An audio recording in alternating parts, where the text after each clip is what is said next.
प्रभाग क्रमांक 148च्या नगरसेविका अंजलीताई नाईक यांनी नगरसेवक चषक क्रिकेट स्पर्धा 2026चे आयोजन केले। ही क्रिकेट स्पर्धा वार्ड क्रमांक 148च्या नगरसेविका अंजलीताई नाईक यांच्या पुढाकाराने आयोजित करण्यात आली होती। यामध्ये 66,666 रुपये आणि 33,333 रुपयांचे भव्य बक्षीस व ट्रॉफी देखील ठेवण्यात आली होती। या कार्यक्रमाला विभाग प्रमुख अविनाश राणे, सुनीताताई वैती, शिल्पा राक्षे, उदयराज सिंग, अनिल गुप्ता, लता खंडागळे यांच्यासह अनेक मान्यवर उपस्थित होते।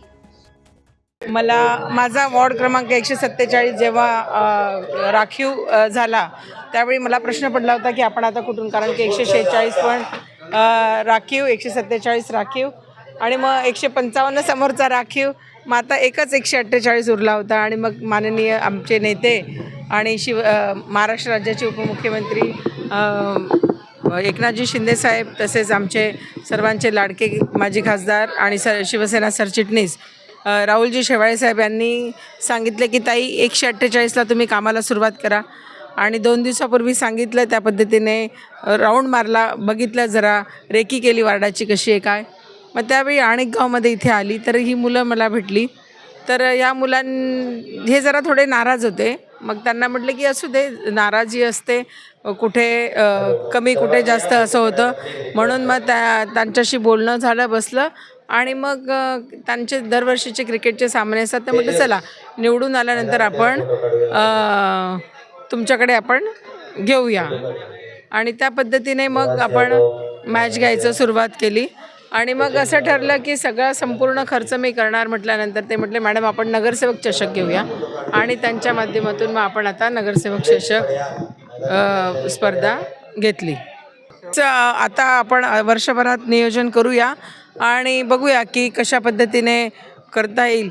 तर आता तर म्हणजे वार्डातले सगळेच जण बोलायला लागले की आपण आपल्या छोट्या छोट्या क्षेत्रात करूया, तर त्या पद्धतीने बघू कसं करायचं नियोजन, आणि पुढे मोठ्या प्रमाणात कसं होईल, साहेबांच्या आशीर्वादाने सगळ्या गोष्टी घडतील आणि त्या पद्धतीने आम्ही नियोजन करू।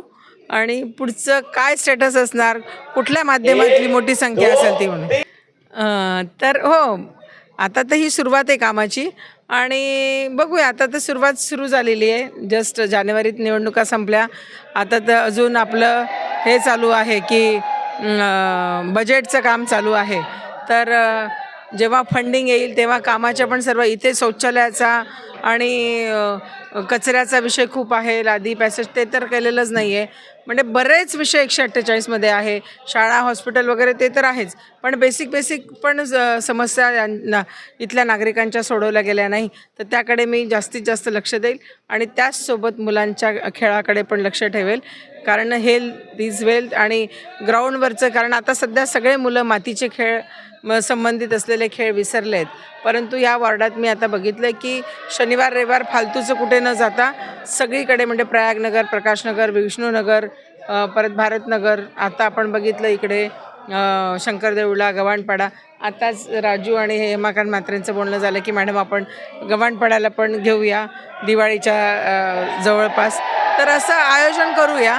आणि जसे जसे अपॉर्च्युनिटी येतील तशा आपण क्रिकेट असू दे, फुटबॉल असू दे, व्हॉलीबॉल असू दे, वेगवेगळ्या माध्यमाच्या स्पर्धा आयोजित करू। खरंच खूप आपण आता बघतोय की मैदानी खेळ खूप लोपावले आहेत, कारण की मुंबईसारख्या शहरामध्ये मोठे मोठे असे ओपन स्पेस मिळत नाही, जागा, भूखंड, रिकामे भूखंड नाही आहे, त्यामुळे आता बरेच जण टर्फमध्ये आपला जो एन्जॉयमेंट आहे तर टर्फच्या माध्यमातून तिथे खेळ खेळतात, क्रिकेट, व्हॉलीबॉल वगैरे असं। तर आज मला खूप छान वाटलं, 3 दिवसाच्या या मॅचेस होत्या आणि सगळेजण अतिशय छान, पहिल्या दिवशी संपूर्ण मुंबईतून मुलं आले होते, पार्टिसिपेट झाले होते, दुसऱ्या दिवशी आपल्या गावातल्याच मुलांच्या मॅचेस होत्या आणि आज संपूर्ण चेंबूरमधले गावठाणा विरुद्धच्या मॅचेस होत्या आणि 8 ते 10 संघ रोज येऊन पार्टिसिपेट केले, छान वाटतं. ते तर छानच वाटणार की आपली वस्तू आपल्याकडेच ठेवायला पाहिजे. ही जुन्या लोकांची पण आहे की आपसात लग्न करायचे, कारण असं वाटायचं की आपलं आपल्याकडेच राहिलं पाहिजे. तशीच गोष्ट आहे ही. मला एकदम आठवलं की जुन्या काळी पण जे पूर्वज होते आपले, तर ते असंच करायचे, आपसामध्ये आपल्या मुलामुलींचे संबंध करायचे. तशीच गोष्ट झाली की आपल्या गावात आयोजन केलं आणि आपली ट्रॉफी आपण आपल्या गावातच ठेवली, आपल्या वार्डातच ठेवली.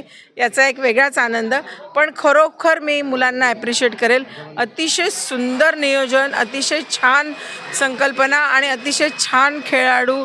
सर्व खेळाडूंनी खूप सुंदर असं वाटत होतं आपण आंतरराष्ट्रीय किंवा स्टेट चॅम्पियनशिप किंवा नॅशनल्स बघतोय, IPL सारखे खेळ बघतोय की काय. असं नियोजन खूप सुंदर.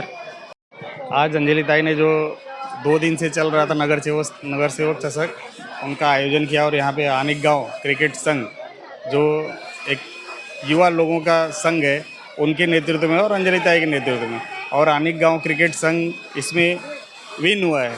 और मैं आनिक गांव क्रिकेट संघ के सभी खिलाड़ियों को दिल से धन्यवाद देता हूँ. उन्होंने अच्छा क्रिकेट खेला, घर में रखने की बात नहीं है, लेकिन उन्होंने खेल अच्छा दिखाया. मैदान में जो खेल अच्छा दिखाएगा वो जीतेगा, और उन्होंने अच्छा खेल दिखाया. और उनके जज्बे को मैं सलाम करता हूँ कि जो लास्ट ओवर में मैं देख रहा था, मैं जितने जूझ के उन लोगों ने खेला, तो वाकई वो जीत के हकदार थे. और मेरी शुभकामनाएं उनके साथ ही. और अंजलि ताई के बारे में आप लोग को बार बार मैं बोल चुका हूँ कि एक काम करने वाली नगर सेविका इस वार्ड को मिली है, और काम करते करते आगे जाना है. अभी जीत के 3-4 महीने हुआ, लेकिन अनेक कामों में अंजलि ताई का आना और छा जाना एक अपने आप में अलग ही है. क्योंकि आज तक नगर सेवक कोई खुल के इतना काम मैदान में उतर के नहीं करता था. लेकिन अभी ठीक है, आने वाला जो 5 साल, अभी पूरा 5 साल बचा है, 5 साल में वार्ड 148 का काया पलट होगा. चाहे खेल के मैदान में जाए, चाहे स्कूल के मैदान में जाए, चाहे हॉस्पिटल के मैदान में, सब मैदान मारना है. अंजलि ताई के नेतृत्व में वार्ड क्रमांक 148 में सभी मैदान हम लोग मारेंगे. आज मी दुसऱ्यांदा आलेली आहे या नगरसेवक चषकमध्ये, आणि खूप छान म्हणजे असा अनुभव भेटलेला आहे. अंजलीताईंचा पहिली आता सेकंड निवडून आलेली आहे, आणि त्यामुळे त्यांनी ही मॅच पण ठेवलेली आहे. नवीन वॉर्ड, नवीन एक गाठलेलं आहे, आणि त्यांनी छान एक उपक्रम राबलेला आहे मुलांना आपल्याला खेळायला. आणि खरंच ना, ग्राउंडवर खेळताना मुलांना खूप बरं वाटतं.